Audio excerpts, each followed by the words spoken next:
নমস্কাৰ বন্ধুসকল, আজি আমি গৈ আছোঁ ধেমাজি নগৰৰ পৰা 10-12 কিলোমিটাৰ আঁতৰৰ এখন অতি সুন্দৰ প্ৰাকৃতিক সৌন্দৰ্যৰে ভৰপূৰ ঠাই জীয়াঢলমুখলৈ। জীয়াঢলমুখ আচলতে জীয়াঢল নদীৰ এটা পাৰ। সেই পাৰতে আচলতে প্ৰাকৃতিক সৌন্দৰ্যৰে ভৰপূৰ।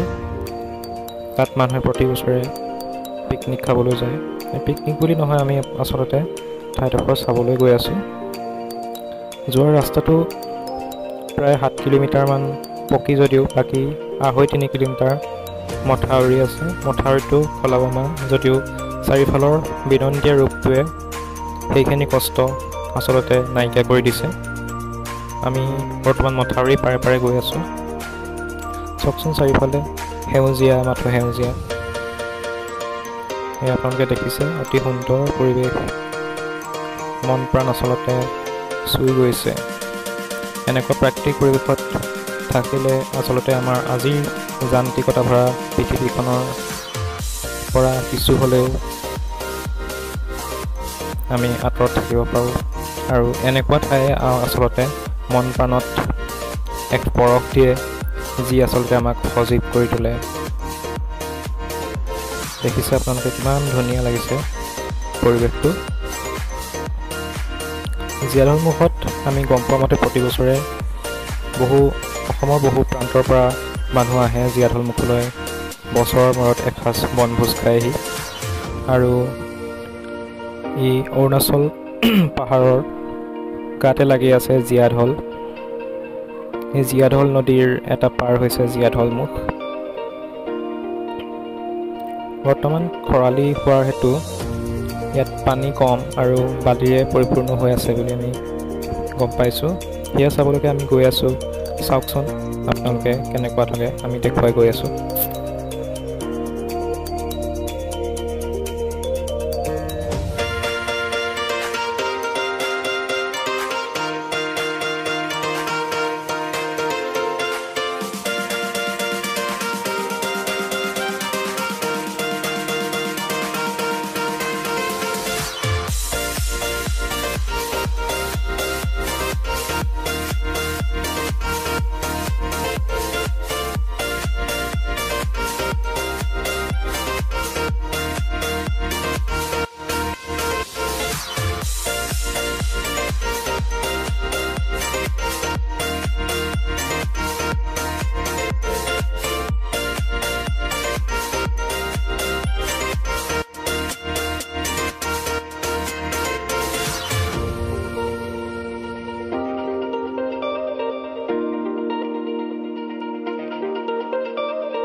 জীয়াঢল নদী।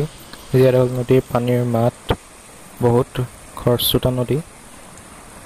পানীখিনিও সুন্দৰ, চাফা, সুন্দৰ পৰিৱেশ। আচলতে এনেদৰে অনুভৱ কৰিব পৰা নাযায়, তাত দেখিলেহে অনুভৱ কৰিব পৰা যাব। সেয়া অৰুণাচল প্ৰদেশৰ পাহাৰৰ কিনাৰতে সেয়া জীয়াঢল নদীৰ অপূৰ্ব দৃশ্য। সেয়া চাওক, বালি, পাহাৰ, সেউজীয়া, কিনাৰত পানী, এক সুন্দৰ পৰিৱেশ, বিনন্দীয়া পৰিৱেশ। আচলতে অভিভূত হৈ পৰিছোঁ। আচলতে অসম বিনন্দীয়া ধেমাজি।